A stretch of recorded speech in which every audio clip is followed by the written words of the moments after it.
Gabby. Today we're going to be showing you how to make a strawberry slime. And please give a thumbs up, subscribe, and hit that bell for notifications whenever we post a new video.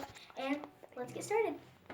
Okay, so I have my glue here, and now I'm going to be adding this strawberry essential oil that I got from a bath bomb kit.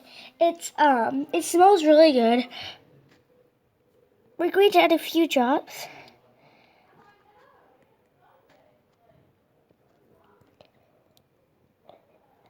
Three drops, and then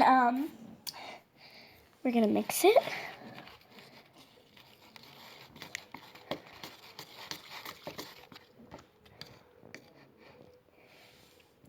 Now we are going to be adding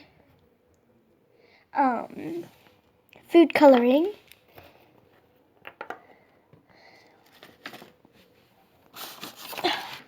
And here's our red food coloring. I'm just gonna add like 1 or 2 drops.